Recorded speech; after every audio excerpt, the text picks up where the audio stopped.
So I think we can probably start.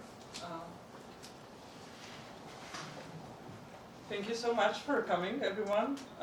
Thank you for being here for this exceptional afternoon. I think I maybe see some faces who have been here 2 years ago. So I'm very happy to see you again.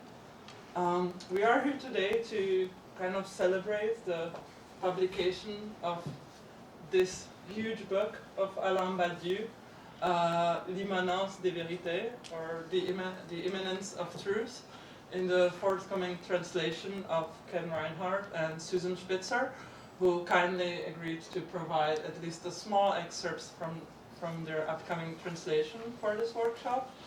And we are here also to celebrate a publication of a much smaller and less significant book than this one, which is this one, which, as I will explain in a minute, is grounded in the workshops that we organized here 2 years ago. So before we start, I would like to begin by thanking everyone who has been involved in preparation of this workshop. So first, my graduate colleagues from our architecture and history department and art history, although I'm not sure if Rachel is here. So Ashraf, Isabel, and Oscar somewhere. I would also like to thank all our partner institutions who were so kind to provide funds for this workshop. And these institutions were, so first, Institute for Comparative Literature and Society, the Heyman Center for the Humanities, the Buell Center of the Graduate School of Architecture, Planning and Preservation, Department of Art History and Archaeology, Maison Française, Department of History, Department of Middle Eastern, South Asian and African Studies, and also the Herman Institute. And also I would like to thank to all the employees of these institutions, all the staff for, preparing the room and the video recording and everything, and just making this possible. So again, thank you. And I would also like to thank to some of our speakers and participants. I know some of you came from far away. So again, thank you for coming here today. And so just before we start with the talks and everything, I'll take a few minutes to present our book, which is also your book for those who have been here 2 years ago. 2 years ago we organized the first graduate workshop with Alain Badiou. And I must say that it has been an amazing experience. We did it together with my colleague Nick Nesbitt, who is a professor of French and Italian at Princeton University. So as you probably know, this workshop was divided half between Columbia and half between Princeton. And it was really something, we had many people. It was very moving to see people like, at the time we met with Norma, who came from Ireland, people coming from Canada, people coming and really, putting their expense into coming from far away just for this workshop. And at the end, we thought that the discussion we had here was so moving, and when we were speaking about it with Alain, so we thought it would probably merit a book form. And actually, so I began as a publisher. I'm a beginning publisher. So this is actually only our second book right now. So we decided to publish this in our press, which is called Suture Press, or Édition Suture. Some of you who are readers of Lacanian concepts or Alain or Miller, you probably recognize the word suture. Because we think that suture is obviously not only a philosophical concept, but we were actually alluding by suture to the very material quality of the books, which are the stitched books. So when we do books, we think that books are like mnemotechnic tools, that books are like architecture. In order to access the idea you need to have this idea to be embodied somewhere. And so for you to access the idea, you need to have to appreciate the very material quality of the place where this idea is situated. So in our idea, the books are really like what, Alain said this once, qu'est-ce qui dans la matière va vers l'idée? It's this very kind of Platonic notion of participation, of the idea that we have a material medium of the book, but by connecting this very material medium, we also present philosophy as such. So in a way, we try to pay attention to both to the content and the form of the book. And again, I would thank also my colleague Nick Nesbitt, who has been involved partly in the production of the book. And as you will see, so when you can buy the book during the break, the book is not yet in the US distribution, but I hope maybe in a few months it will be. And you can find inside not only the discussions from 2 years ago, you can find also the preface by Nick Nesbitt, a paper by Ken Reinhardt on Alain Badiou's fundamental philosophy.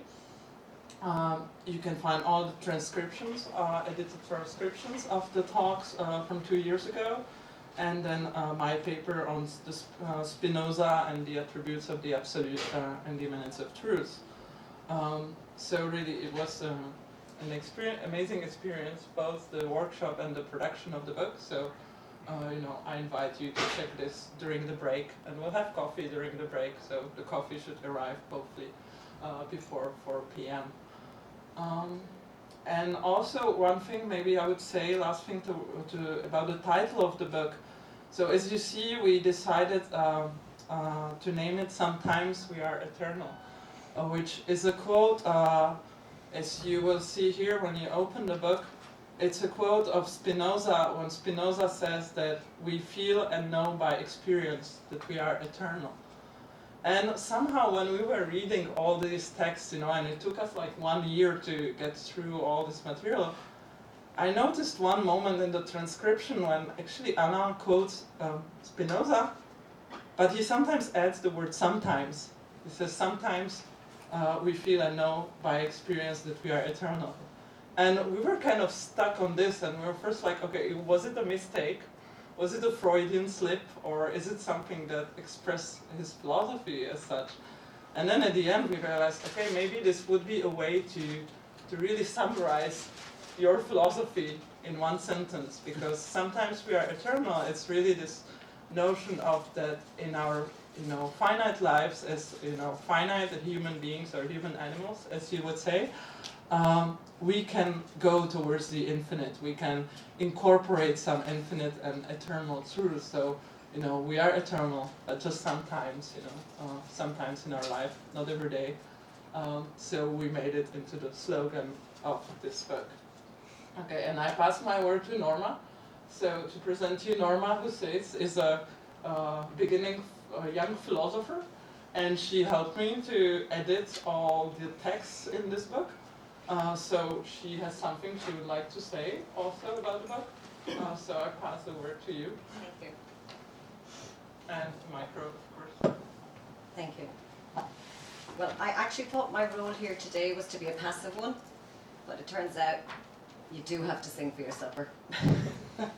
So last night I scribbled a few lines for today's launch of this quite poetically entitled book, Sometimes We Are Eternal. And I'd like to say I'm just grateful for the opportunity to have participated in a small way to the production of this important work, which continues and contributes to the exploration of Alain Badiou's philosophy.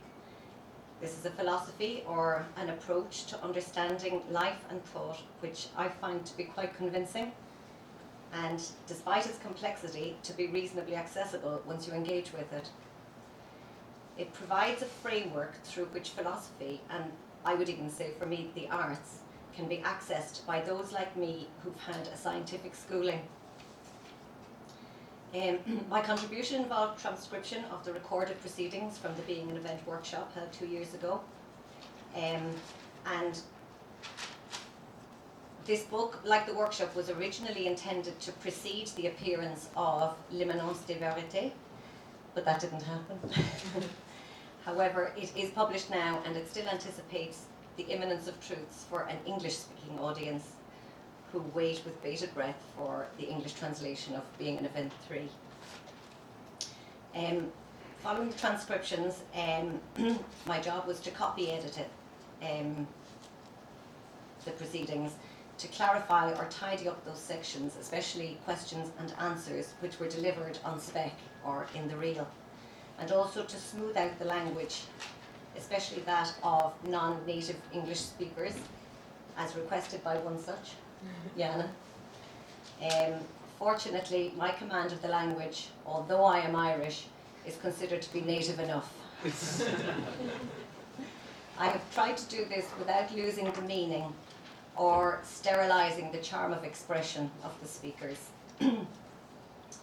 I would also like to congratulate Jana on the production of what I consider to be a gem of a book.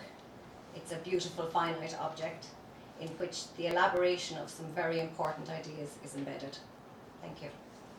Thank you so much. And so now to begin, so I would pass the word to our first speaker, who's Norman Madaraj. So Norman is a professor at the Catholic University of Porto Alegre, and he directs many journals and is author of many books on Alain Badiou, French thought, and so on. By the way, he is also the translator of Alain Badiou's Manifesto for Philosophy, and of the ontology, transitory ontology book. Yeah, briefings on existence. Briefings on existence. Yeah. Brief, Thank you. short briefing. So I would pass word to Norman today, right now. Thank you. Well, thank you very much. And I'd like to thank Professors Jana Barankova and Alain Badiou very much for having me participate in this important philosophical workshop. From what I understand, Alain Badiou is rarely invited to New York to speak of philosophy, so we're going to try to institute a new trend, I hope. The title of my paper is Shifting Work, or Shifting to the Work. Oh, in Norman, parentheses. sorry, Yes? you have to push the button. Oh. Okay. Because otherwise we don't hear it. Okay, so the title of my work is Shifting Work, or Shifting to the Work, on structuring in Alain Badiou's The Immanence of Truths. Perhaps I should say that, apart from being a professor in Brazil, I'm actually from Montreal. So I would also like to express my regards to Professor Jelica, my pleasure at meeting her once again, and to other colleagues, Professor Reze and Norma, and indeed to Professor Etienne Balibach, who I understand is over in the corner of the room. Apart from the honor, being here triggers in me what Alain Badiou tells us about happiness. It is an act of reveling, my term, in la mesure de la démesure, his term, by which he means that happiness is literally the measure of the dismeasured or the unmeasurable, the disproportionate, the excess. I'm not sure exactly how Doctors Spitzer and Reinhardt chose to translate this term, but it definitely means something so enormous it can hardly appear, that it can only appear as excessive. This happiness is hardly mine alone, though, for it is also what shall occur to any reader who strides ahead in the book we are here to open, read, and discuss together, L'Immanence des Vérités, Volume 3 of Being an Event. So I've written a text that's approximately 35 minutes, and so I'm just calibrating the time here. The expression la mesure de la démesure prepares us for the philosophical conceptuality in which the book draws its readers. The ultimate conceptual experience it ignites is that of a bodily, emotional, or affective encounter with mathematical ultrafilters. That is, an operator standing for an ontological concept, the name of which refers to, I cite Badiou, a mental device for measuring what can really be an enormous set of very large parts of a given set. That's from chapter 14. Among ultrafilters, though, it is only the non-principal elementary ultrafilter that accomplishes the task of being subtracted from the power of the one.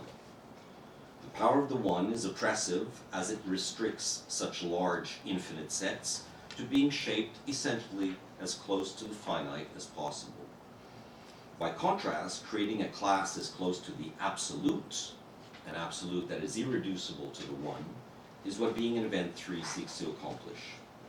Identifying that specific ultrafilter through inferences, derivations, and demonstrations does not altogether free us from servility to the one, which is the task of the book, if not of Alain Badiou's entire philosophical system. Yet it is surely one of the reasons why The Immanence of Truths is a necessary book. My approach this afternoon will not, while not quite introductory, does aim at presenting the book, that is, presenting the book philosophically. Despite having been published only last year and with the English language translation still underway, Immanence has already prompted 3 major international conferences, and that's quite a track record for a new book of this complexity. As a cursory ride through the commentary on the book will show, the signature of the commentator is mainly to point out how such and such a point has eluded or escaped other commentators, thereby making the present one more worthy of recognition. I don't intend to sign on to this practice selfishly, but that said, do excuse me if I make the old commentators move on a couple of points. Now, it's important to remember, as Badiou does not fail to remind us throughout the book up to and including the chapter 11 you have as a handout, that the generic set, just like the indexation of a work, the latter being one of the key concepts introduced in this book, are both part of and not part of the situation. By this, I don't refer to any geophysical coordinates of the set. What distinguishes the infinite from the finite is not the world per se, not physics, but mathematical schemes and filters, that is, strictly mathematical objects. And the result is that the infinite is not out there. As such, we do not lack humility in speaking about it instead of pressing intersectional issues, for example. The philosophy of the infinite is not about space travel, and Badiou's idea of compossible conditions that enable philosophical practice does indeed meet up with intersectional methodological commitments. Based on first appearances, then, Being an Event 3 takes off from where Being an Event 1 left us in Meditation 36, with the demonstration of Paul Cohen's proof of the independence of the continuum hypothesis. Yet in Being an Event 3, the starting point is not the rupture in the state of the situation denoted by the term of event. Recall that in the first approach, Badiou identified truth-producing procedures in those 4 broad fields whose present and actual form composes what is called a state of the situation, a structural intersectional designation that nonetheless assumes the pre-existence of a universal situation. In broad terms, the situation is bound neither by finite beings nor by infinite multiplicities. Nonetheless, and notwithstanding these first appearances, Being an Event 3 does not even start with Badiou's key concept of generic subject. Instead, in a series of successive shifts, Badiou embeds the reader into that from and of which a generic set is created, as it were, when and if its internal process is triggered by an evental site into a subject form. Note that I do not claim that the generic set is the generic subject, although the former may become part of the process of the latter. Recall Being an Event 1, Meditation 36, Section 7, page 428 of the English translation. This ultimate connection, that is forcing, between the indiscernible and the undecidable is literally the trace of the being of the subject in ontology. Forcing and its consequences are what it takes for the generic set to be transformed into the generic subject. So the starting point in Being an Event 3, as in Being an Event 1, is asubjective.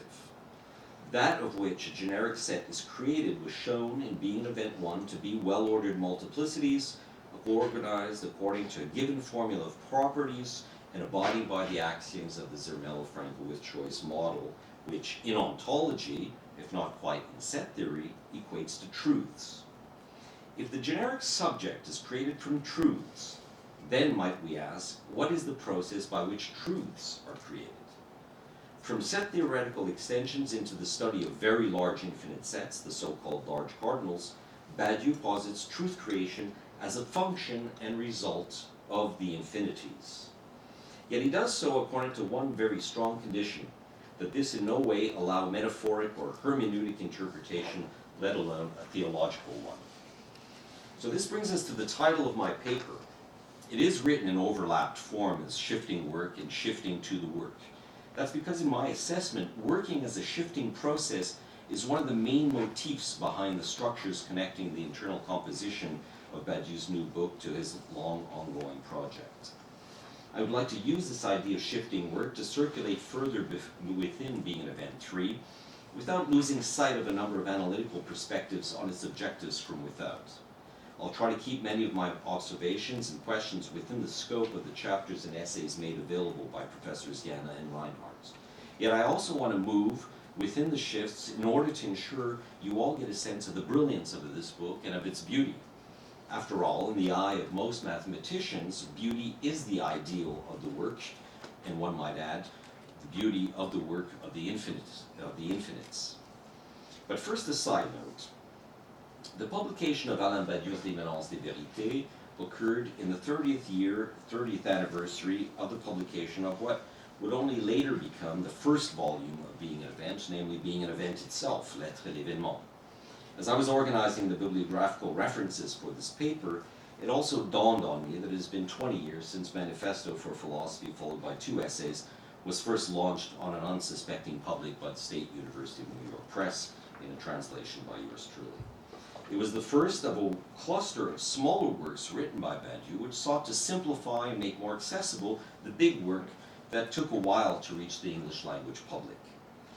In the course of those 20 years, the non-bilingual English-speaking readership of French philosophy became the only non-French speaking readership able to identify what it means to claim that there is a shift in work in his philosophical system.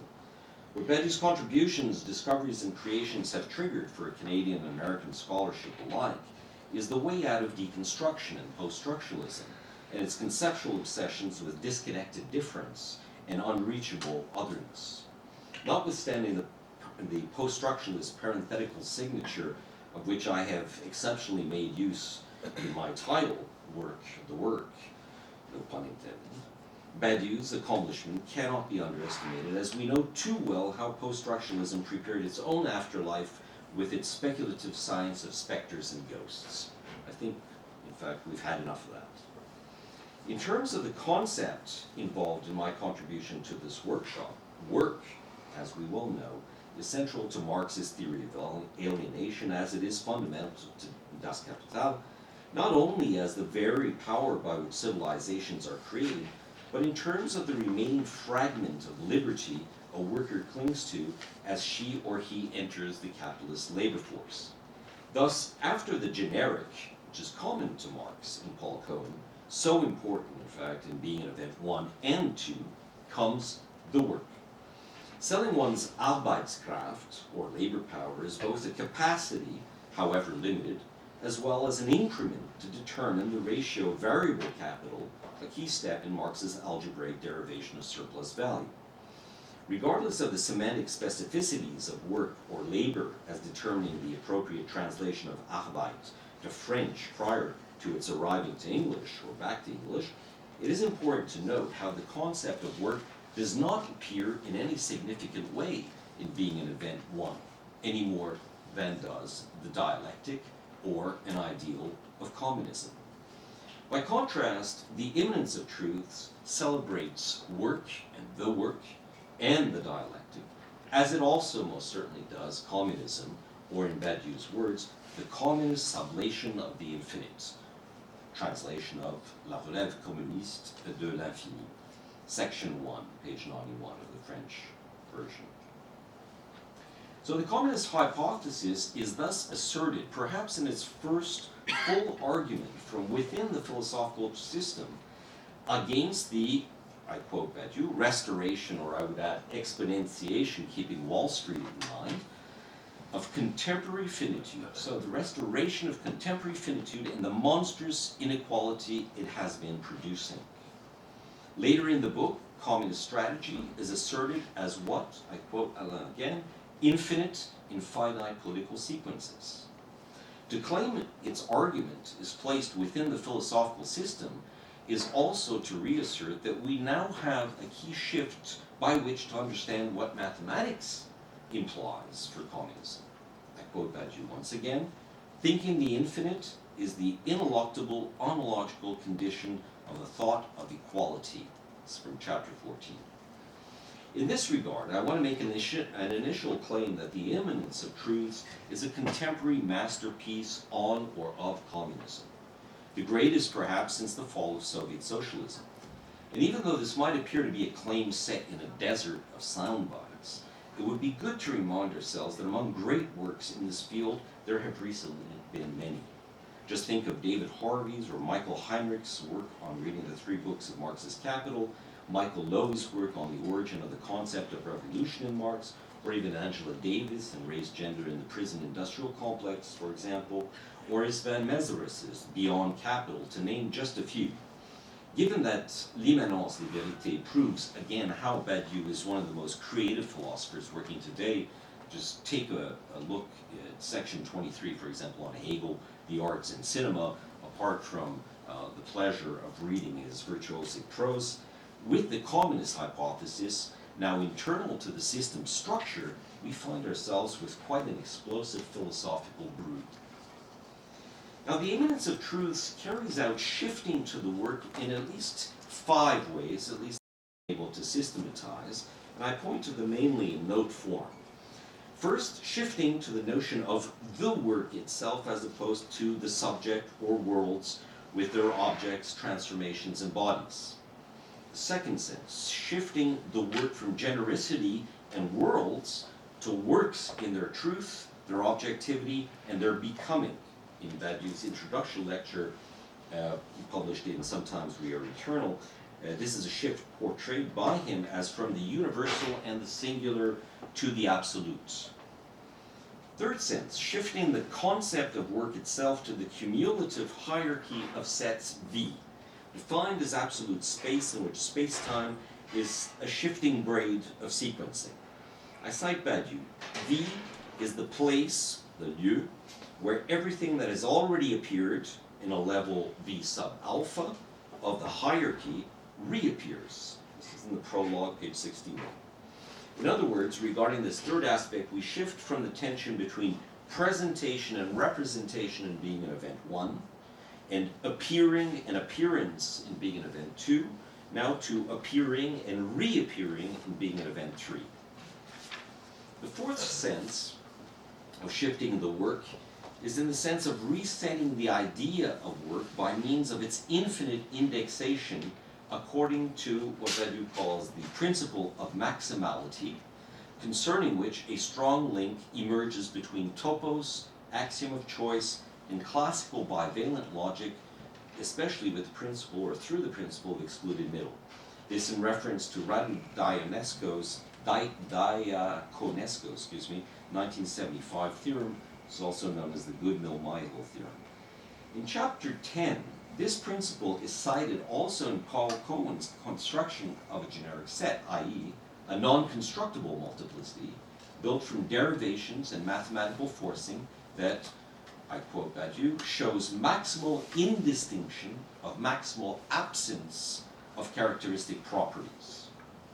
Now, one must specify, though, that for all his maintaining of the parameters of non-contradiction and excluded middle, in key moments, Badiou's reiteration of classical logic shifts and perhaps even slices through the principle of identity to invert it with irreducible multiplicity, meaning multiples without the one.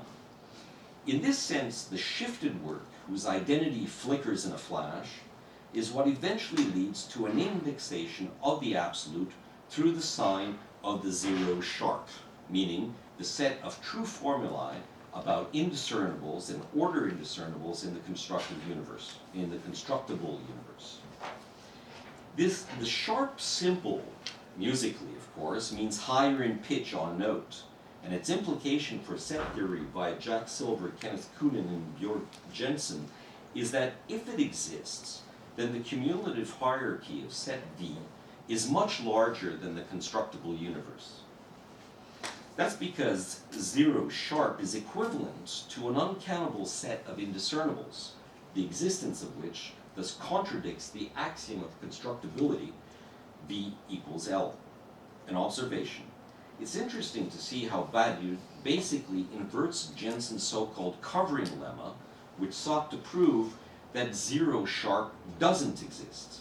Likewise, he does the same for Koonin's proof for set theory, as in the first place, this theorem proves there is an elementary embedding from the constructible universe to itself. However, Badiou emphasizes how the upshot of Koonin's inconsistency theorem relative to the axiom of choice is that there is no non-trivial elementary embedding from V into V. That's in chapter 20, page 481.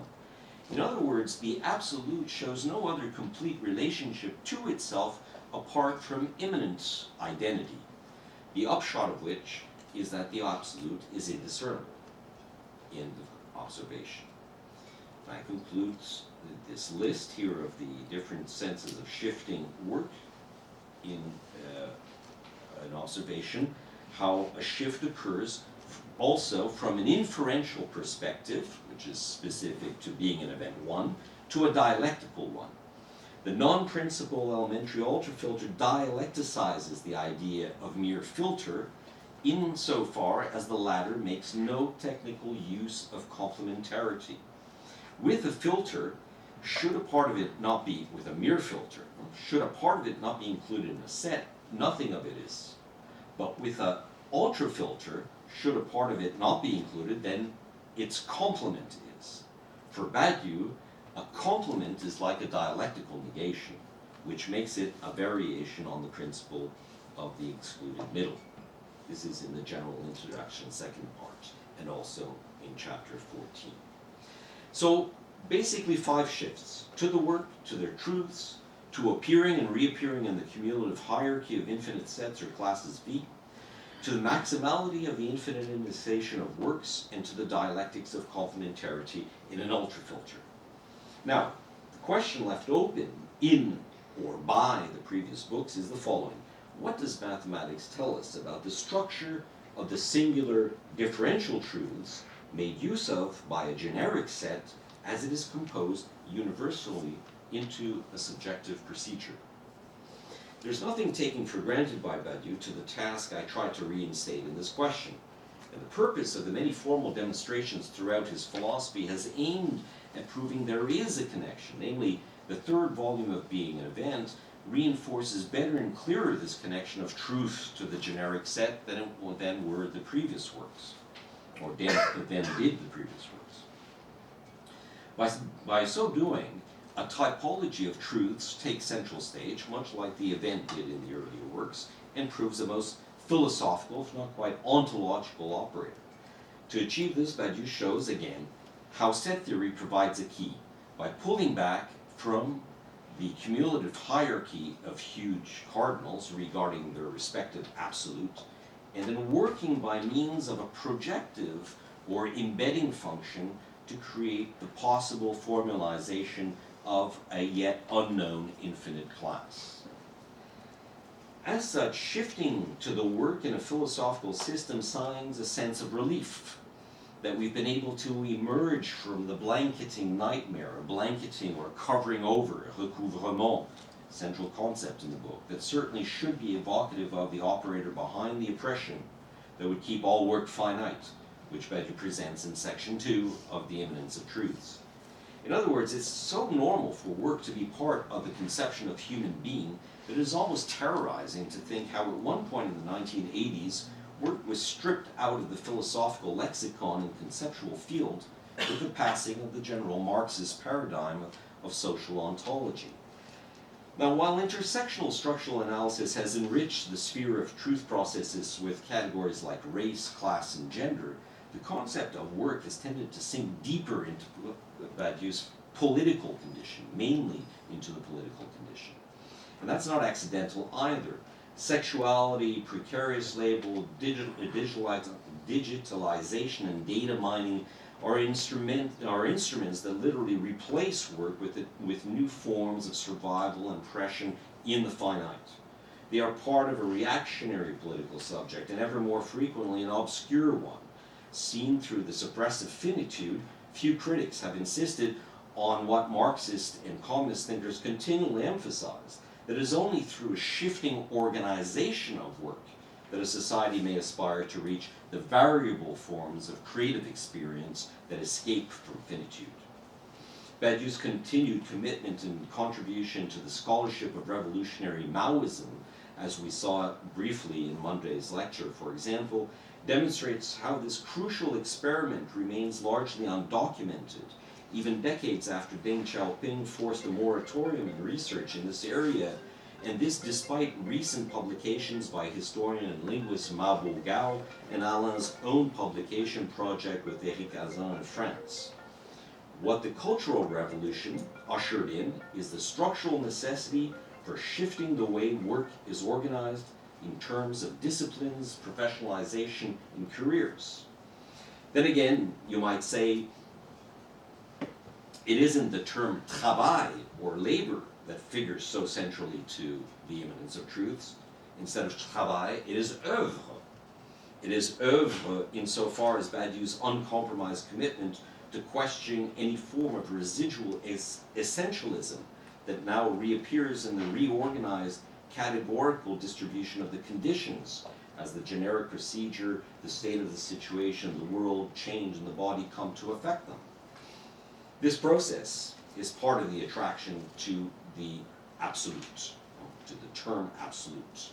A term Badiou extracts less from Hegel than Gödel himself, as explicitly stated in the prologue, page 69, or even from Georg Cantor himself, as he makes plain in the questions at the end of the first text, and sometimes we are eternal. Badiou's succinct reproduction of Gödel's demonstration of the completeness theory mirrors what is so fascinating in his theory of being. Being, as such, is not presupposed to be a giant or gigantic totality. Being may only be a point in the evental site supported by a name. But through the process of fidelity to this initial naming, the evental site's transformative capabilities are fully elastic in their compositional potential to overtake even the state of the situation, relative, as always, to one of the conditions. So also is the absolute, which in Gödel's demonstration, by restricting the infinite hierarchy to V sub delta, the inconsistent universe of being and event one is forced into a mere miniature model set, as it were, of the infinites. Drawing from Gödel's conclusion, Badiou derives a typology of the finite. It is distributed according to four types: the accessible finite, the divisible finite, the bounded finite, and the finite by negation of its absoluteness. As you can see, the claim is never made that finitude is simple, banal, or that it lacks property. In fact, the infinite ensnared within the computational powers of finitude sets the grounds for producing exponentially perverse amounts of private wealth. However, Badiou's embracing of the hero of modern logic is short-lived in the book. Gödel's solution to the continuum hypothesis is achieved at an unacceptable cost. Even though he proves the infinite beyond the one, Gödel restricts its expansion to the constructible, that is, countable universe. In chapter 9, the title of which is The Ontology of Covering Over, Badiou makes it clear how in his own derivation, finitude points to an oppressive state in which the real of truth production, by which work shifts to creativity, is stifled. As such, the finite is seen as a set in which all of its parts are definable. This is the reduction of the set or multiplicity to language in his terminology. And mathematics, as we know, is never a language for Badiou. In logical terms, such a new infinite acquires power to cover over the slight opening of infinite density once its own elements become definable merely from what in a previously existing set were defined elements. This set is an infinite set, but limited to the smallest infinite. It represents what was already a major obstacle in being an event 1, to reach a view in which the event, while not mathematical per se, could receive a formula, albeit with a paradoxical and collapsed extension. There is no set for an event. In the handout, Badiou thus reiterates the need, our need for Cohen and Marx instead of Gödel. As such, the 4 types of finitude gradually start mirroring what will be shown as the 4 approaches to thinking the infinite in our epoch by the mathematics of our time. The finite is crossed by 2 infinites, but its resources crush the infinites into a dominion of the 1. This is the very definition of the déchet, translated as waste by Reinhardt and Spitzer, although plausibly it could have been as junk. Once again, finite being is accessible, divided, bounded, and negates the absoluteness of infinite truths. By contrast, the work, l'œuvre, is what accepts the indexation, and the indexation is what forces thought to come to terms with the implication of the key mathematical class of the zero sharp. I cite Badiou, what opposes the work to the waste holds essentially to the index. Chapter 22. What the work conceptually becomes through the growing demonstrative density of being an event 3 is the general set theoretic structure that accepts the embedding of such an infinite indexation. So if the indexation of the work is not genericity itself, it points to the kind of truths genericity affords as it lends itself to composition by means of irreducible multiplicities. This is none other than the internal and immanent process to the structuring of radically novel subjects, relative, as always, to the conditions. My understanding of the logical structure underlying being an event 3 is thus not incorrect. The reader can work through this relationship between forcing the generic set of being an event 1 and embedding the absolute through the indexation of an infinite work in being an event 3. Neither of these acts, though, are meant to be human per se. They might actually be constitutive of humanity as such, or failing that, of a new humanity. To recapitulate then, Badiou has moved us from the work by which the generic subject is ontologically structured, when its basic site is triggered by the naming of an event, the real occurrence of which is intertwined with the work to force its growth to remain indiscernible. Its creation is bound by compossible intersectionality, meaning the generic's particular evental structure is shaped by the parameters of each of the generic processes, be they love, science, art, or the political. In l'immanence des vérités, the generic is explored from a remote perspective, standing as a most significant marker whereby, I cite, all finite order always leaves in itself a point d'appui, a point on which to lean, to force the passage of an infinite whose immanence was previously denied or negated, nié in French. Section 10. In other words, l'immanence des vérités has shifted the perspective away from the connected worlds of being an event 2, logics of worlds, back to the formal asubjective vantage point from which the composition of late large cardinals takes place and was already suggested in some sense in being an event 1. By doing so, Badiou asks us philosophically to accept a certain unusual but not unreasonable, let alone incoherent upshot, that the embedding function from V, the absolute, to M, one of its infinite attributes or classes, proves the existence of a witness, un témoin, which is a huge infinite. In very clear formal and mathematical terms, the absolute stands as an exception to the apparent truths of a world. Prologue. As such, one can appreciate how an immanent exception supports the idea of the event. Witness, this term, témoin, here is not normative in any humanly specific sense. no one person holds the position of sovereign in the generic process, and that's because no one subjective form attests to the completion of a generic set. Why? Because the generic, if it gets that big, which it rarely does in a historical state of a situation in the first place, would end up only as a subset of V and not V itself. I can't go into the details here, but Badiou shows how Dennis Scott's 1961 theorem provides an inflectional power regarding what can be called the Gödel co-and-ontological dichotomy. According to Scott's theorem, if there is but one complete cardinal, it is impossible that all sets be constructible in Gödel's sense, meaning countable or reducible to language. To conclude then, from Badiou's work, I believe we can say that only mathematical formalism can guarantee access to certain classes, structures, or forms when they enter natural language in its rational form. What is philosophy's work then? Well, to keep this guarantee active as a constant pressure on natural language's greatest creation, conceptual rationality.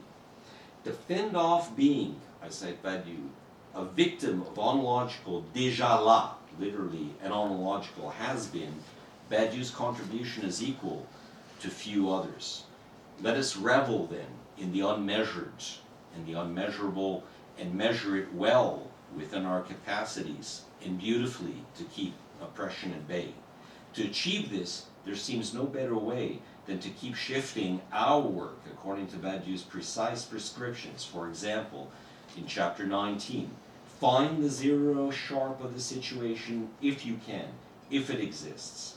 For in this decisive point, its existence will determine whether we can be rid of covering over, recouvrement. Shift your work until you discover it, and when and if you do decide upon its existence, make it exist. The entire shift to the work with very large cardinals will thus, I end by quoting Alain, create a considerable space for greeting novel truths. Thank you. I wish you all a great week.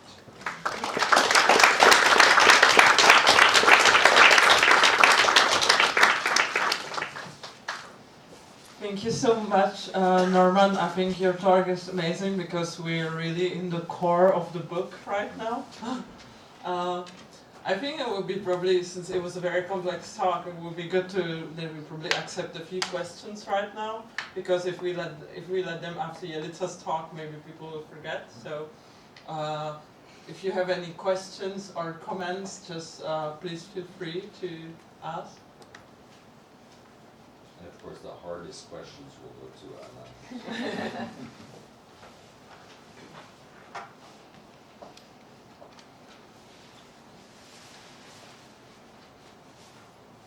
Yeah?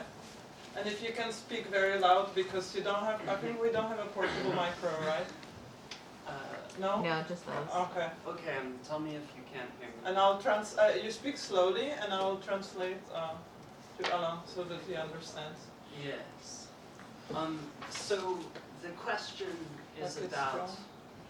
the beauty of mathematics and also the aestheticization of Et mathematics. aussi l'esthétisation de mathématiques.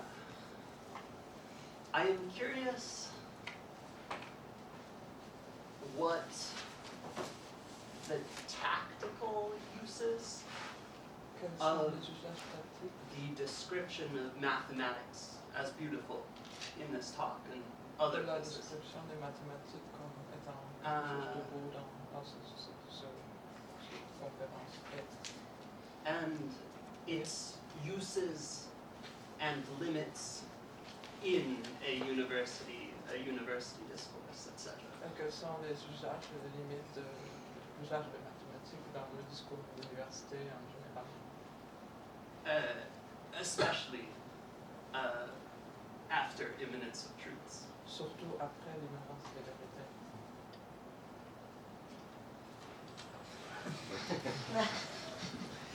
Well, no, it's not a new idea. Various mathematicians assert that beauty is the ideal.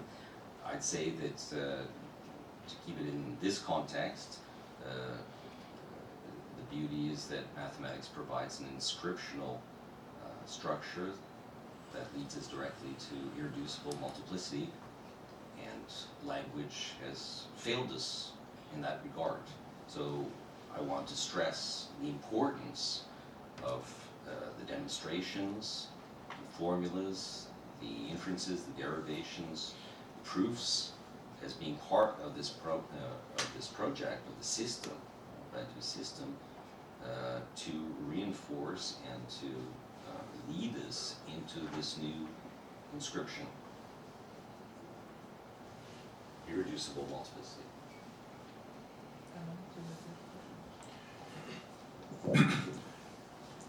I just say that the question of relationship between mathematics and the language of philosophy, the philosophic language, is a very old story, because it begins with Plato, which has been probably the first to quote precise demonstrations in the context of philosophical proof. Descartes himself is saying that mathematics was the model for philosophical proof. And Spinoza have said that without mathematics, humanity would be today in complete ignorance. So, along all the history of philosophy, there exists a discussion concerning the normative power of mathematics. Not only the beauty. The beauty is, in some sense, something which can be outside philosophy as such, but as a sort of model of what can be proof in the philosophical context itself. And we are always on this question between two opposite positions, in fact. First, the classical position, which is to say that from Plato to Descartes, and to Descartes to Leibniz or Spinoza, and to Auguste Comte, and to me finally, at the end, at the provisory end, the idea that mathematics in some sense is linked to the necessity of philosophy, or if you want, that mathematics has been a condition for philosophy itself, for the existence of philosophy. And in fact, rational philosophy has been created in the Greek world at the same moment than classical mathematics. And on the other hand, another possibility, which is that mathematics must be something exterior to the philosophical language, and that philosophical language must be, in some sense, not in the rule of mathematical proof, but in the rule of creating new forms of conviction. And conviction is not the same disposition, subjective disposition, than the constraint of the proof. It's a very important and historical discussion. I just say that for me, in some sense, mathematics is a part of philosophy. I don't identify mathematics and philosophy because it's only a part of philosophy. But without mathematics, in the form of my proper construction, we cannot really clarify the ontological proposition today. And so I impose to readers the strong labor and constraint of reading some formalizations. And it's also an opting to the very complex question of the language of philosophy. Finally, what is the language of philosophy? In philosophy, we find proof near mathematics, okay. But we find also, for example, in Lucretius, poetry. And in Plato too, after all, because the myths of Plato are of poetical nature. We can find theater, we can find aphorism, we can find polemics, and so on. So in some sense, there is no definition of a philosophical language. We have also technical language in Kant or in Hegel, philosophical jargon. Okay. So I think that the question of mathematics is also the question of what is exactly the philosophical language, and the result is that finally philosophical language is absolutely impure language, a mixture of all possible forms of expression, and that we cannot decide concerning a strict form of philosophical language. And it has been all along the history of philosophy a real problem, because precisely the discussion in philosophy is sometimes obscure because we don't really know, and we have no universal convention concerning what is the language inside we speak philosophy. Okay. Yeah, one more. I was wondering if there was Loud, if there was any formal relation between the zero sharp and that which minimally exists in logics of worlds. Est-ce qu'il y a un lien entre le zéro dièse et ce qui existe de manière minimale dans la logique des mondes Okay. et ce qui existe de manière minimale n'existe Ah, yeah. dans la logique des mondes? Seeing as they both It's- like okay. sorry, hidden objects that then function as shifters, it seems like. Que c'est des objets cachés mais qui fonctionnent Okay. comme des shifters. I just propose that the question was questioned for the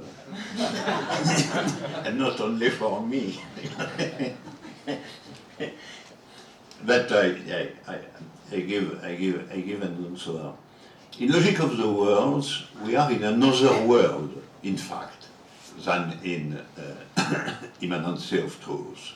In immanence of truth, we are practically in the level of infinity, and in logic of the world, we have in the logic of worlds, precisely, concrete and effective existence. And so, when I speak in logic of world of minimality or maximality, is in a context which is of qualitative nature and not really quantitative. Because to be inside a world with a strong coefficient or to be with a quasi inexistent coefficient is a qualitative difference concerning the manner to be inside the world. We must be inside the world with a strong position, and we will be inside the world with a vanishing position. But it's very important to understand that Logic of the World is a book, the question of which is what is a world? That is, what is a singular world? It's a theory of singularity, Logic of the World. And it is why it's also not a theory of being, but a theory of existence. And it's a very important distinction. The distinction between being has ontological concept in being and event or in or in immanence of truth, and existence, which is defined precisely in the logic of the world as a concept of the presence of multiplicity inside a world, inside a singular world. Okay, That is the point of this.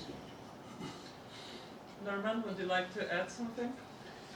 Apart from the fact that I agree with Professor Badiou. Yeah, absolutely. I think we're not in the context of worlds. And precisely we're in the context of the indiscernibles, the large infinities. So it's a different context.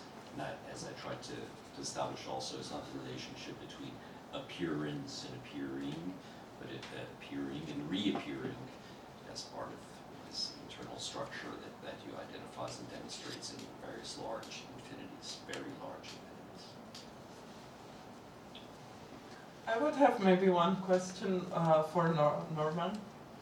I was curious because, you know, when you spoke about the œuvre, and it's a little bit like the translation problem here because we don't have the English version of the book yet, except this really short excerpt from that.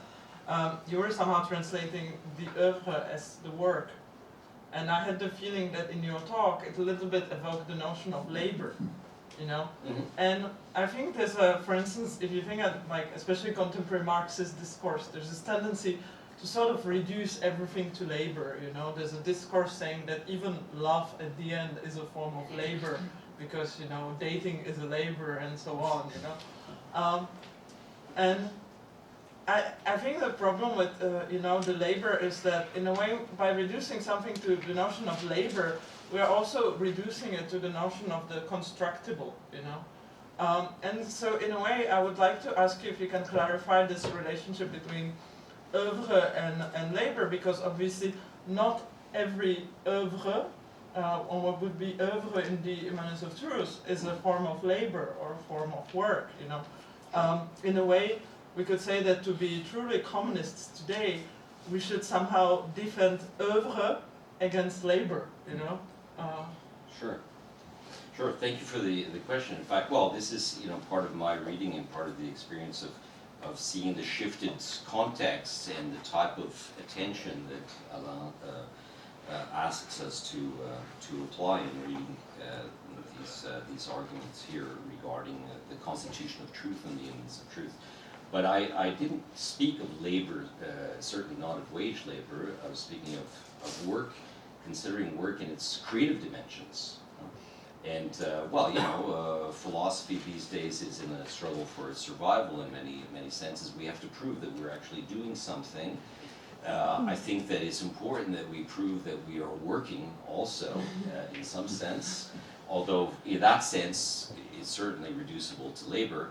But I think the emphasis on creating normative theories of human practice has to consider practice as being a type of work, and that work being a very broad gamut of variations that involve creativity, involve loving, involve the different types of practices that are part of the conditions that Badiou discusses, because after all, I mean, being part of a generic subjective procedure is a process of contribution, participating. Participation is one of the key terms that Alain uses in this book, as it is also of being creative and creating new possibilities. So I use work in that sense, and certainly I don't want to shy away either from the rather, you know, common sense connotations linked to work as if philosophical practice were something more noble than work. No, I think philosophers work. What we do might be useless, but it is work nonetheless.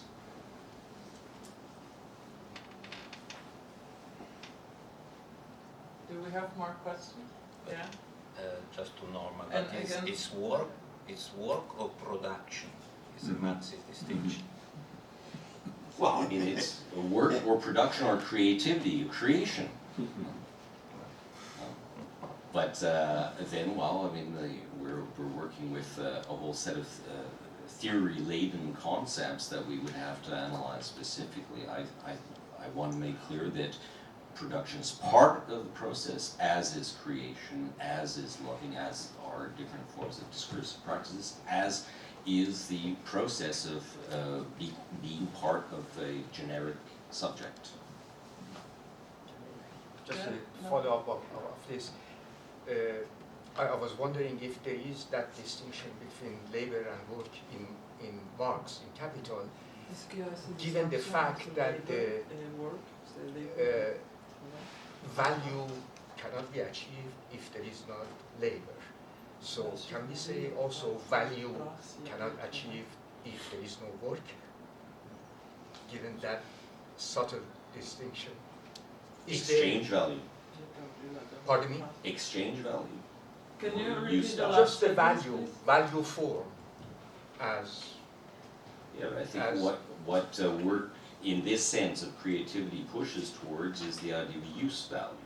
But I'm saying that it also has a position of a variable from which to derive, as variable capital from which to derive surplus value.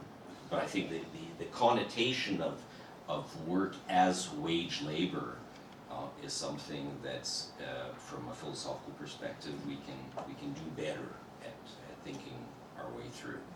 So I think philosophy, and what I'm trying to emphasize is that philosophy has frequently preferred to use terms such as practice and creativity, whereas I think work deserves to be placed in that context as well. Yes, a very important aspect of the question is that œuvre, work, but I say œuvre, I prefer for the moment. Œuvre is naturally the result of a labor.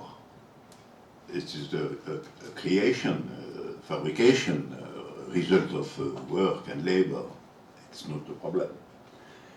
But it's the result which escapes the strict finitude. That is the point. It's something which cannot be victim of covering, of the covering by finitude. The rules of covering are different rules concerning different worlds, but it's another problem. And so the definition, the strict definition of œuvre, work is, it is a translation of œuvre, it is a linguistic problem, is always inside the distinction between particularity and universality, finally.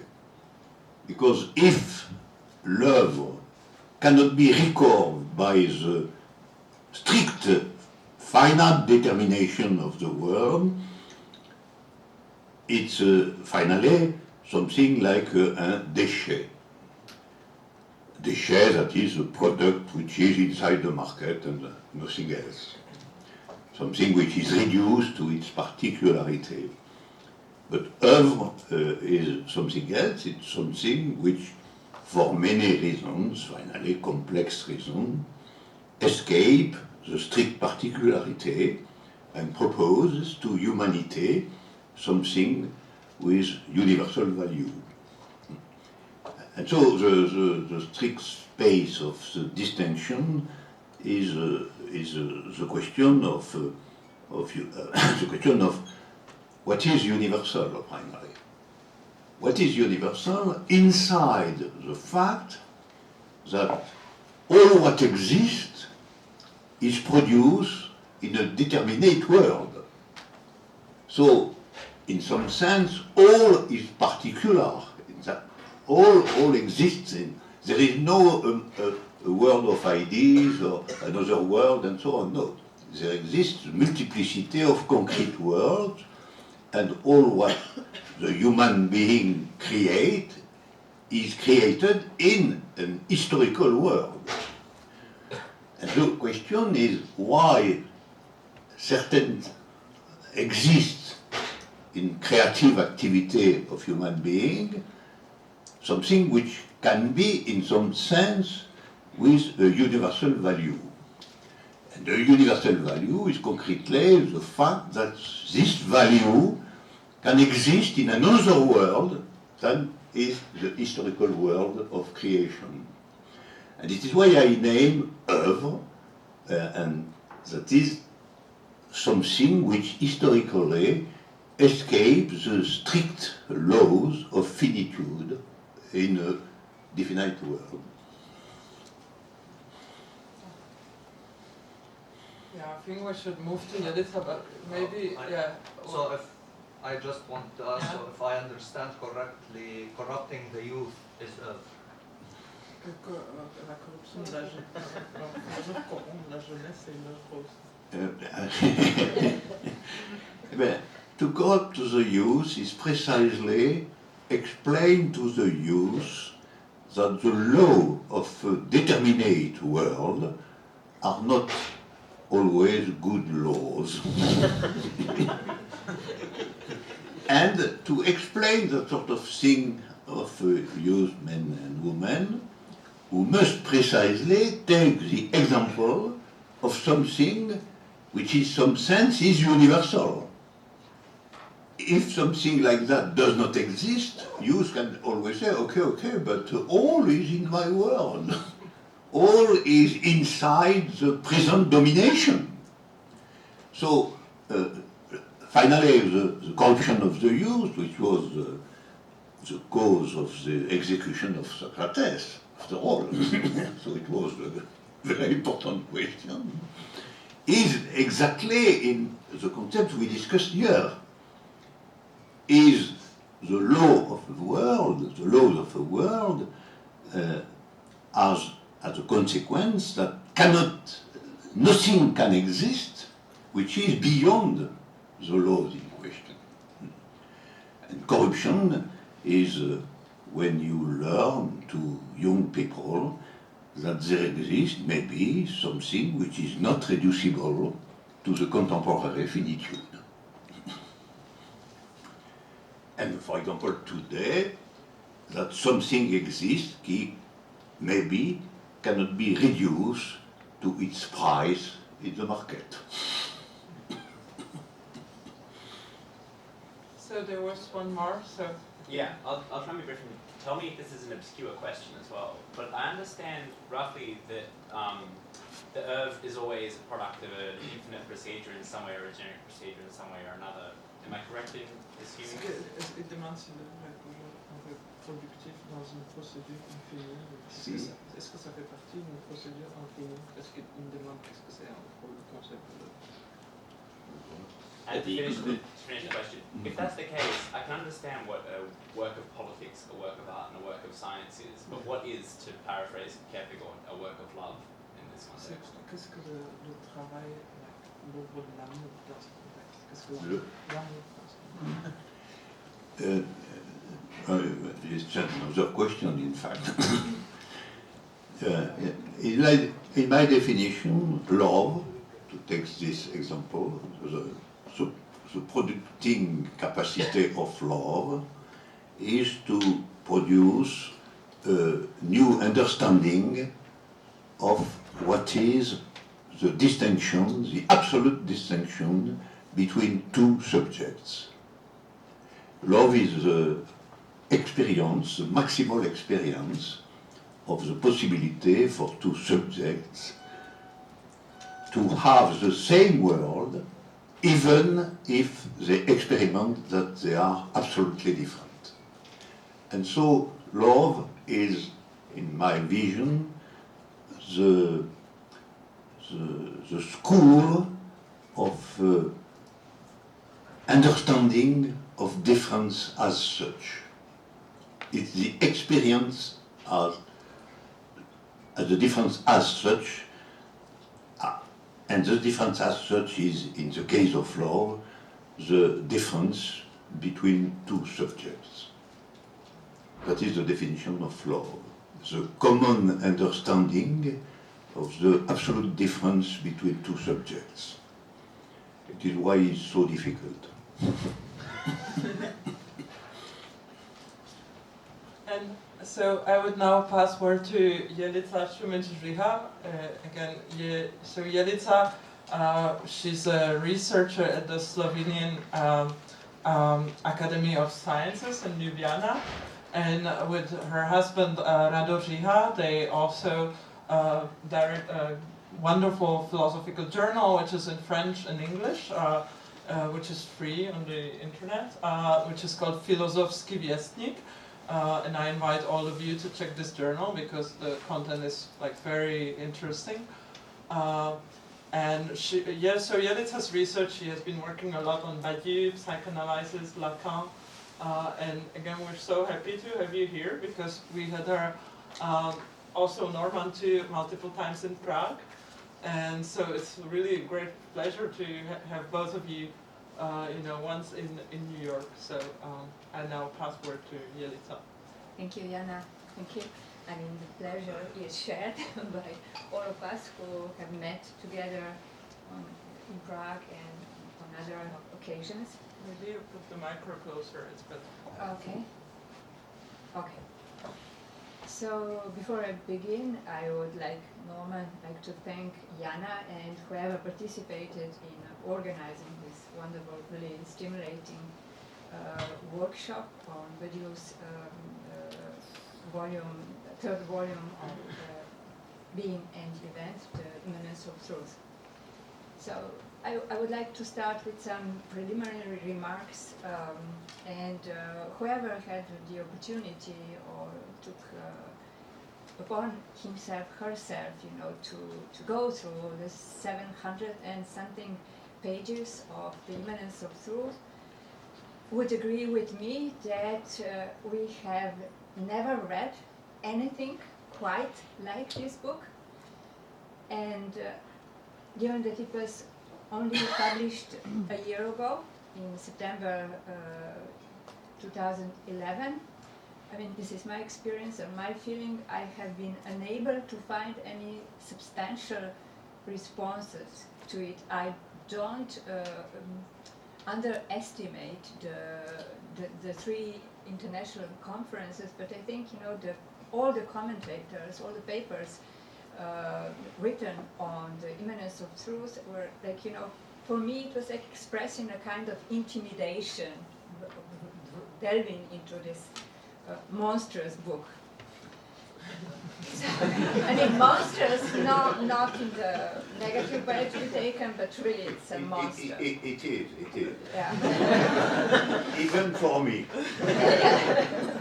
Yeah, this is why I can, without regretting using this word, can repeat it. So no of the existing accounts have succeeded in giving the slightest evidence that they have so far dealt adequately with the formal structure, let alone with the real ambition of this book. The Immanence of Truth will probably prove to be among the most ambitious and wide-ranging works of the philosophy of the 21st century. What made the reading of the Immanence of Truth such an upsetting experience, such a difficult effort, was that its author has clearly touched upon the absolute. Even if the reader of the book ends up disagreeing with it, it is nevertheless impossible to read and not see that contemporary philosophy will not be the same after digesting this book, whether in the guise of affirmation, extension, critique, resistance, rejection, or some other reaction to this book. One cannot agree with Badiou more when he states in his author's preface to English translation of Being and Event, and I quote, "At the moment, I was quite aware of having written a great book of philosophy. I felt that I had actually achieved what I had set out to do. Not without pride, I thought that I had inscribed my name in the history of philosophy, and in particular in the history of those philosophical systems which are the subject of interpretation and commentaries throughout the centuries." So you see the ambition behind those three books. So what is it that makes the Being and Event, Volume 3, another great book, after Being on Event 1 and Logic of Words? I will come back to this question more directly in a moment, but I wish to broach it here by asking perhaps an unusual question, namely, what does it mean to write great philosophical books as sequels? And in fact, the Immanence of Truth is presented as a sequel to his previous two major works, Being and Event and Logic of Words, already noted indexed as being an event 2. So first of all, my first question is, how are we to understand this sequence? Rather than trying to identify certain difficulties in the previous 2 volumes being an event, to which being an event would provide a solution, I would first try to situate these 3 successive steps within a wider philosophical project that is, of course, as we all know, a long-standing project. For there are 2 ways how this being and event 3 could be situated. As the famous last word, I have achieved what I have set out to do, a kind of a passage to the limit that encompasses all the work accomplished so far, a kind of a final synthesis. But you could say, finally, I have said what I needed to say, nothing significantly new is going to come in the future. But there is another reading of the being and event 3, a reading that follows the modality of the one more step. In Number and Numbers, and more specifically in his discussion of the distinction between a successor ordinal and a limit ordinal, Badiou explains the difference in kind between 2 operations of thought, the passing to the limit and taking one more step. If this distinction is of the greatest philosophical importance, as Badiou maintains, this is because, and I quote, every true test for thought originates in the localizable necessity of an additional step, of an unapproachable beginning. To understand and to endure the test of the additional step, such is the true necessity of time. End of quote. In reversing the usual appreciation of these 2 different kinds of operations, Badiou subverts the prevailing idea according to which what happens at the limit is more complex and more obscure than that which is at play in succession or in a simple one more step. Just like a successor ordinal to take one more step implies to the limit behind itself a gap where nothing can be established, in a sense, one more step has no attachment, no continuity with that which precedes it. In this sense, the one more step, just like the successor's ordinal, opens up for thought a beginning in being. What this implies for philosophy is clearly stated in his Manifesto for Philosophy. I quote, I postulate not only that philosophy is possible today, but that this possibility does not take the form of a final stage. On the contrary, the crux of the matter is to know what the following means: taking one more step, a single step, a step within the modern configuration, the one that since Descartes has bound the 3 nodal concepts of being, truth, and the subject to the condition of philosophy. End of quote. And there is perhaps no better example of the operation of such a one more step as a new beginning than a desire for the continuation of philosophy through the audacious repetition of a Platonic gesture. By redrawing the limits of its pertinence, philosophy succeeds nevertheless to establish itself as a genuine place of and for thought that strives to transform the world by thinking about the time-breaking novelties, eternal truth, as he calls them. My path through the book that we are talking about today is sinuous and multiple, focusing primarily on the arguments and motivation for the new book, as well as several points of convergence and divergence between the preceding being and event 1 and 2. Being in event 1 is primarily restricted to the relationship between ontology and event. Logic of the world, on the other hand, seriously extends and revises certain of being event volume 1 propositions in order to construct a logic of different worlds. And this with the goal to account for the specificity of words and the local operation of events without abandoning his doctrine of the transmundane nature of truth. In Logic of Words, we see a first attempt at solving a very difficult problem for Badiou. Indeed, can a truth once created or produced, ever be utterly destroyed? Put differently, how the multiplicity of words can be articulated with the invariance of truth. Indeed, how is it that given the incommensurability of words, a truth can be said to be the same? One can immediately see that being and event 1 and 2 anticipate, to a certain extent, the issue that will be the focal point in the being and event 3. All truths brought about by philosophy's 4 conditions, mathematics or science, politics, love, and art, share the following features that anticipate in a way the crucial issue in the immanence of truth. Truths are contingent in their emergence, immanent to their situations or words, self-supporting in their elaboration or process of becoming, indifferent to all existing forms of self-interest, egalitarian in their address, restrained in their extension. It is the articulation of these 6 features that renders truth absolute.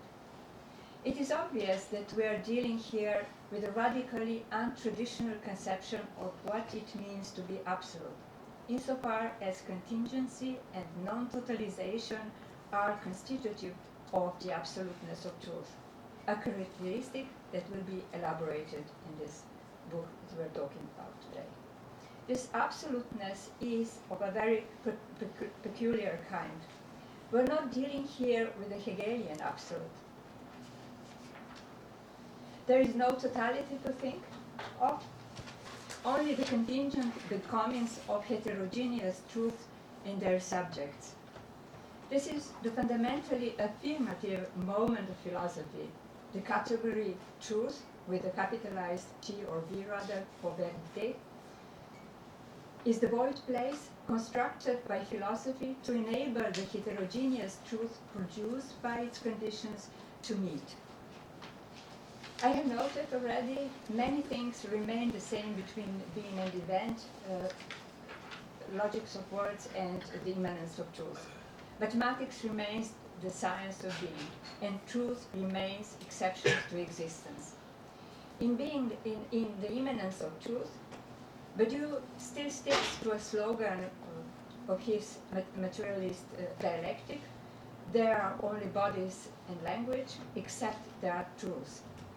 To distinguish it from democratic materialism or the ideology of finitude, as he renames it in Immanence of Truth, as he calls the dominant ideology today.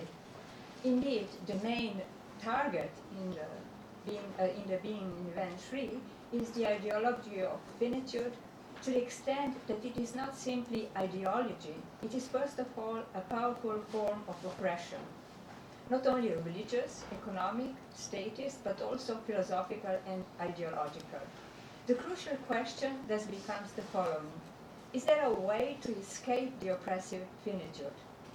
Drawing lessons from the liberating function of philosophy, in particular Plato's, Descartes' and Hegel's, Badiou claims that it is a question of destroying the grip of the imposed finitude and opening to the active thought a way for a new kind of the infinite, against the invariable mobility of the operators of finitude. This also explains why the task of philosophy is to uncover not only in what sense finitude enslaves, but what is even more important, to show that the immanence of truth, this being the principle of all emancipation, is another name for the immanence of infinity. And to be even more precise, Badiou claims to think infinity is the inevitable ontological condition of the thought of equality.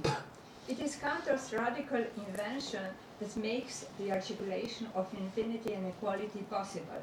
I quote from Conditions: the specificity of Kantor's invention, its radicality, which he himself found fearsome, is not to have mathematized the infinite, but to have pluralized it, and therefore unequalized it.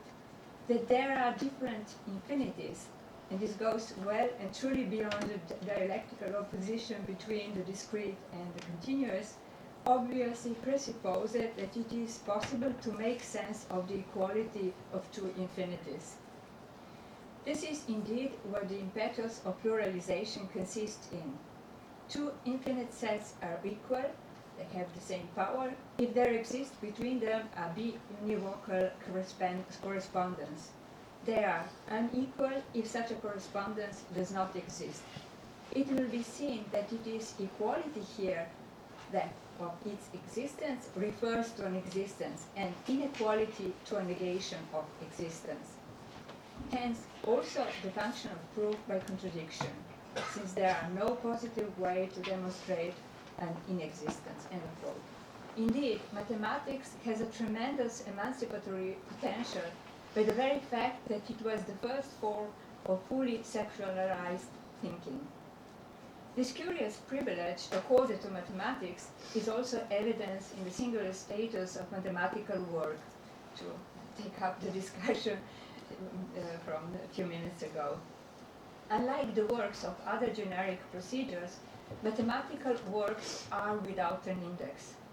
Unlike other truth procedures, the absolutization of any fragment of mathematical science is necessarily immanent, for there is no absoluteness that can rise above or dominate the absoluteness of which mathematics makes theory, insofar as it defines and explores in itself the absolute place where the possible forms of being mutable are disposed. And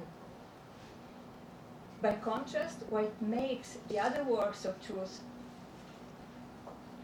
is that they have an index, they must have an index. The fact that they must have the index is because they operate in particular words in which, in the absence of an index, breaking through the covering over, the word, albeit being abstractly, that is to say mathematically universal, may not receive retroactively the seal of its absoluteness. The status of mathematics is very different, since mathematics is in itself its proper word.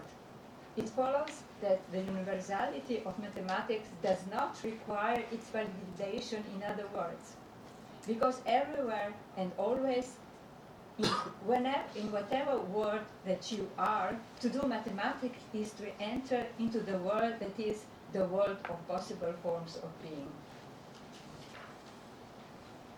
It is in this sense that mathematics, according to Badiou, renders possible for our philosophy in its struggle against contemporary relativism to reaffirm the universal validity of truth, which he calls now an absolute ontology. By absolute ontology, Badiou means the existence of a universe of reference, noted V, as a place for thought of being for a being. Against the dominant relativism, Badiou affirms, nothing in the appearing of objects has any absolute value except that what appears. And this is absolutely related to the pure theory of the multiple. What is called a truth is what makes appear in a word a fragment of the what that appears. This is why Badiou could claim in Logic of Words and repeat in the Immanence of Truth, there are only bodies and languages except that there are truths. It is only here, in the Immanence of Truth, that we can see how such a maxim is inconceivable without the existence of the pure theory of the multiple as an absolute ontological referent. This also explains the shift of the emphasis from the existence of truth according to different disjunct words, with the additional difficulties in Logic of Words, given that there is no totality, that words are truly disjunct, to explain how the eternality of truth can emerge from within a word, particular word, singular word, and how this eternality then communicates between words, or how it can resurrect in a word that is spatially and temporally distinct from the word in which a given truth has seen its birth. The objective of the Immanence of Truth is precisely to defend contemporary set theory as constituting such an absolute ontological referent. So what can be seen to be the guiding thread in the immanence of truth? Badiou sets out from the premise, or rather, to borrow the term from the proposed translation, supremacy of the infinite. Indeed, the finite, being derived from the infinite, in a radical sense is not, or rather is nothing but a result of various operations engaging infinite multiplicities of different powers. As a result, the category of the finite is split into, on the one hand, a waste product, déchet, this being a passive result of the operation on infinities, and on the other hand, a work, l'œuvre, which is an active result of the operation on infinities. So I'm not going into it because this was well done by Norman. The mode of operation of subjectivation of the finite is named covering over. It tries to cover, by means of the finite apparatuses borrowed from the alienated present, all that could support a new infinite, authorizing the emergence of work that would be modern, yet independent of the capital. It is difficult not to notice some parallels in the elaboration of the division of the finite work into the work of a truth and the work as waste, and the division within the notion of the subject in 4 figures of the subject, faithful, reactive, obscure, and resurrected in logics of words. A parallel which could be justified, since in both cases the subject and the work are presented as a finite quantity of truth, and secondly, the degraded figures of the subject and or the work involve a creative intervention in order to eliminate the infiniteness and universality of the faithful subject or the work of a truth. In terms of ontology, it could be said that a covering over is an operation by means of which an infinite multiplicity, in the ontological sense, in the sense of V, is covered over by constructible multiplicities in the sense of their belonging to the constructible universe L. The operation of covering over involves the infinite, which is evidenced in a certain reflectivity or symmetry between the finite and the infinite. Thus, to the 4 types of finitude correspond 4 types of infinity. Accessible finite is a waste product of the inaccessible infinite. Divisive finite is a waste product of the compact infinite. Limited finite is a waste product of an imminent magnitude of its parts. And finally, to the expelled finite is a waste product, the expelled finite is the waste product of an infinite close to the absolute. Badiou elaborates distinctions, for instance, between the work and the waste product, between covering and uncovering, between V and L, between constructibility and genericity. But what is at stake in these distinctions or choices that are incarnated ultimately in the choice between Gödel and Cohen? We can find an indication for understanding the major stake involved in the immanence of truth in the following formulation. Constructible sets are the general form for all material used in the oppressive procedure, and most particularly in the procedure of covering over. For covering over aims at the affirmation V equals L. A true creation sets out from the opposite assumption, namely V is not equal to L. One can see only now what for Badiou is at stake in Cohen's procedure of forcing. Unlike the Gödelian constructible set, Cohen's generic set is non-constructible, indiscernible, escaping ultimate determination in the language of the world or the situation. In being an event 1, the generic subset is used as a crucial argument that truths are, although irreducible to all empiric givenness. In the immanence of truth, Badiou makes one more step by articulating or linking the generic subset, which is in the being an event 1, another name for being itself, for the voidness or vacuity of being, and the absolute, whose best approximation in is the universe of sets V. Taking up the standard definition of V as a set in a set theory, V as the universe of sets, Badiou modifies it slightly in order to provide a proper, which is to say, ontological framework for thinking the immanence of truth, for the immanence of their absoluteness. By formalizing the void or vacuum, V becomes the place for everything that can be axiomatically constructed. V, without being a set, in a radical sense, is not. It is only a rational fiction in which all sets are thinkable. Here, I think one could not ignore a certain analogy between the emptiness, voidness of the philosophical category of truth, again another V, capitalized V, since it is by mobilizing the empty category of truth that philosophy, which itself does not produce truth, provides a place for the thinkability of truth in terms of their generic infinity. As a class of sets, which itself is not a set, and which, therefore, does not exist, V remains unrepresentable without a referent, but precisely because of that, V becomes the ontological referent, or more precisely, the place of the absolute referent. As a place for thinkability of being qua being, V is constitutive of what Badiou calls absolute ontology. It presupposes the existence of a universe of reference. A long quote from the Immanence of Truth. It's slightly evoked also by Norman. Thus, every set appears according to the complexity of its construction at a more or less elevated level of the cumulative hierarchy. In a sense, it appears, as it were, before V, in V alpha, that is, in fact, a set.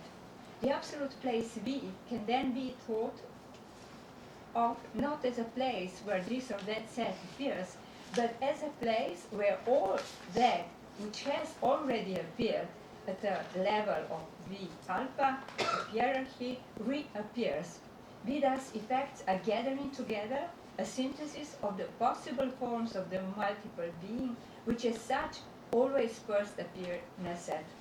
The absolute is not that which makes the possible forms of being appear, but that which puts their general reappearance in a sort of a pre-order. It is as if the absolute was not concerned with the birth of the forms of being, but only with their resurrection. Or as if there was a general last judgment, this is a possible form of being and this is not, without there ever being a creation ex nihilo, or a originary presence in the place of the absolute, i.e. the class B, end of quote. So again, we have a kind of a transposition from being an event one, the distinction between presentation and representation. Here is a distinction between appearing and reappearing. It is important to note that Badiou, to better specify the novelty of his conception of the place of the absolute, refers to the Kuhnen's theorem, again already evoked by Norman, which according to Badiou demonstrates the inexistence of that which, if it existed, would be the highest. What can then mean to touch the absolute, in the sense in which Badiou claims that a work of truth testifies to the fact that something finite can touch the absolute, participate in, and thus transcend the limitations, restrictions imposed upon it by the structuring principle of its world. Using the hierarchical organization of large cardinals, as you said, huge, enormous infinities, Badiou in a similar way populates V, the place of the absolute.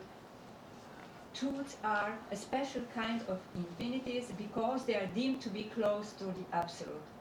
An operation destined to measure the absoluteness of a truth between huge infinities called the elementary embedding, which is a function between models that preserves truth by proving that in the model me and v, that the, proving that the model v and that the model m and v are isomorphic.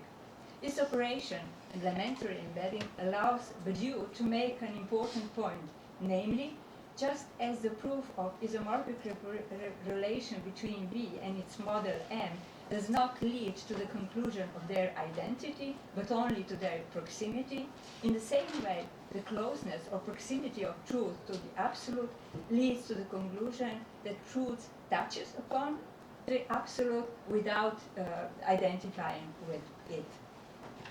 The crucial point made by Badiou is then the following. The absoluteness of a truth does not mean that a truth is the absolute. The absolute, viewed from this perspective, is not a real point at infinity that truths try to reach without ever succeeding. The absolute is a rigid place. The absolute is not only without a theory, it is also without a witness.